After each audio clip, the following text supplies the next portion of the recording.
আল্লাহ রে, রসুনের ভি নিরিনলাই কামলা খুঁজতে হতে জীবনটা তিনা হয়ে গেল। কামলা এখন কোনটি পাই রে? এ না তুই এটি বসে আসিস, আমি তো তোকে খুঁজেছি। ওই যে আমার রসুনের ভি নিরিন লাগবে, তে কাম করে দেবো একটা দিন।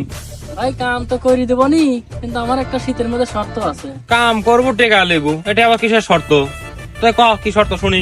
এটা তো টিকার কোনো বিষয় না, আমার বিড়ি ছাড়া কোনো কাম হবে না।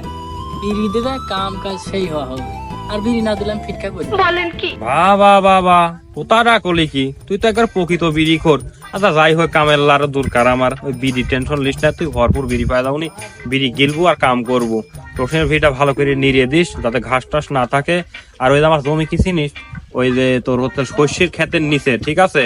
ওই শস্যের ক্ষেত যেন আবার নষ্ট নষ্ট করিস না। একা একা কাম করবো, তা আমি নিজ টেনশনে চলে গেল, তুই আমার টেনশন মুক্ত করলু।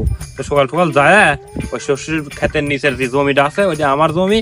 তো যা ভালো করে পরিষ্কার করে দিস। আর আমি একটু বেলা হলে ওই বিড়ি লিয়ে যাবো নি। তা যাস, আমি চলে গেল। যাও, তুমি কোনো টেনশন করো না।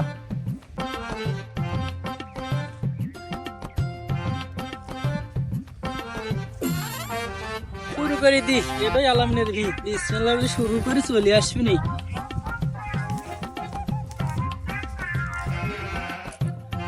আরে এ নাই, তোকে এত টাকা দিয়ে কামলা আনলেন, ভালো করে জমিটা নিরিন লাগি। এ তো দেখতেছি এক হাতও নিরিত পারিস নি। আসি থেকে কি ময়লা কাটা শুরু করছো নাকি সকাল থেকে? এটা করলে কি আর কামলা দামের হিসাব উঠবি নি? এত চটপাট লিও না, তোমাকে আমি কাম ঠিক করার সময় কইনি যে বিড়ি দিও, বিড়ি ছাড়া কাম হবে না নি। তোকে আমি কইছিলাম আমি বিড়ি দিব না। আমি এই যে বাড়িতে কাম করতে লাগছো জন্য আসতে একটু দেরি হলো, তাই বলি সারাদিন ধরে তুই ময়লা কাটাত, একটুকু নিরিস নি। এটা করলে কি হবে? আমি তো তোকে বিড়ি দিব। এটা ধর বিড়ি কিলে, আর ওই এই বিড়িটুকুই খাস। আর আমি এখন বাড়িতে যাব, কাম যদি এবার অল্প হয় তাহলে তোর ভাগ্য বিপদ হবে। কামলার দাম একটিও তুই পাবো না নি। তো এটি খা এখন, তারপর আবার পরে বিষয়টা দেখা যাবি নি। ধুরু, এত চটপাট লিচ্ছাও। এক প্যাকেট বিড়ি দিয়ে কি হবি? এই বিড়ি তো আমার দুপুর আগেই ফিরে যাবি নি। বিড়ি আরেক প্যাকেট তাড়াতাড়ি চলে আসো, নাহলে কিন্তু কাম টাম কিছু হবে না। আমি ফিটকা পড়ে থাকবো নি। উরি বাবা রে, কামলালি তো মনে হতো আমি মহা বিপদে পড়ে গেছি। মনে হতো কামলাটা আমি লিখি বসেছি। এই বিড়ি না দিলে কাম করবি লে, শালা জমিদারের ঘরের জিন্নি।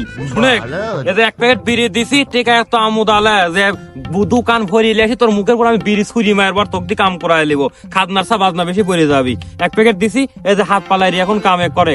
আর সন্ধ্যার সময় আমি মনে হয় এক পাক আসবো নি, তাহলে আর এক প্যাকেট যদি মনে থাকে তাহলে লিয়ে আসবো নি। আর ময়লা খাটানি বাদ দিয়ে কাম করে আমি চলে গেল। আচ্ছা যাও যাও। পাউল কোন ঠিক আছে? শালা কতবার করি কোন রে, বিড়ি ছাড়া কাম হবে না। জি ঠান্ডা ঠান্ডা, এখন আমি কি করি? বিড়ি তো গেল ফুরিয়ে। না কি করি, শালা তো আসতেইছে না। আমার তো শীতে বিড়ি ছাড়া কামই আর হচ্ছে না। আমি মনে হয় শেষ।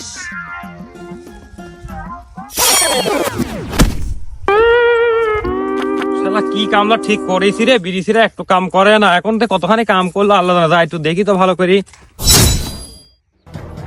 ওরে আল্লাহ রে আল্লাহ, ই না নাইম পড়ি আছে রে। নাইম নাইম, এ শালা বিড়ি ছিরা না পিঠা পড়ে গেছে। আরে শালার কামলালে কি একটা বিপদে পড়ে গেল রে। নাই ভাই, এই একো টাকা একো বিড়ি লিয়েছি তোর লাগি। এত লাই বিড়ি লিয়াইছি। কখন বিড়ি আনার কথা কয়, কখন আনো? তুই মরে যাসনি? না, আমি তো অজ্ঞান পড়ে গেছি বিড়ি করে। राजा जी हाथ मूरत खूब सूरत